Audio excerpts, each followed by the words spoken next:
2017年8月，我国启动了第2次青藏科考，包括10大任务。5年来，第2次青藏科考到底取得了哪些重大成果，创造了哪些记录？如何助力青藏高原生态文明建设的？我们一起来了解一下。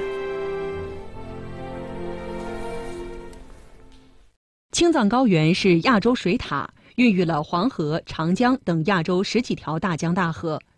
亚洲水塔的水资源从何而来？这是科学界十分关心的问题。2022年6月10号到30号，参与第2次青藏科考的70多名科考队员，在青藏高原及周边地区首次展开了高原低涡组网综合立体观测试验，目的就是追踪研究青藏高原的降水规律。过去因为我们航空观测资料的不足，我们难以判断高原低涡的活动规律。这次我们在高原的西部、中部和东部16个观测站点同时观测，填补了整个青藏高原航空观测的空白。第2次青藏科考聚焦水、生态、人类活动，应用先进技术、方法和手段，取得了丰硕的成果，填补了不少青藏高原科考空白，创造了多项世界科考纪录，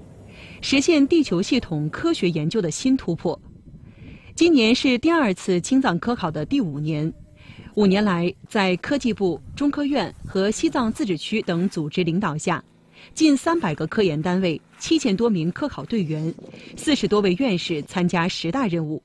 涉及西风与季风协同作用、亚洲水塔变化、生态系统与生物多样性、人类活动等重大科学问题。今年4月28号，联合国环境署正式发布第3级环境科学评估报告，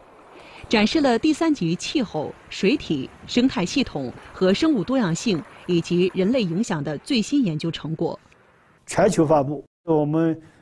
中国科学家和一批国际上的科学家合力完成的。那么这里边就从过去2000年讲到未来100年，我们气候过去怎么变，现在怎么变，未来可能怎么变，整个青藏高原生态区好，我们在变绿。西藏是中国重要的生态安全屏障。党的18大以来，西藏把生态环境保护作为头等大事，深入贯彻落实习近平生态文明思想，着力创建国家生态文明高地。最新统计显示，2021年全区主要江河湖泊水质整体保持良好，空气质量整体保持优良。西藏湿地面积达652.9万公顷，位居全国第2，国家湿地公园22处，自然保护地体系建设取得初步成效。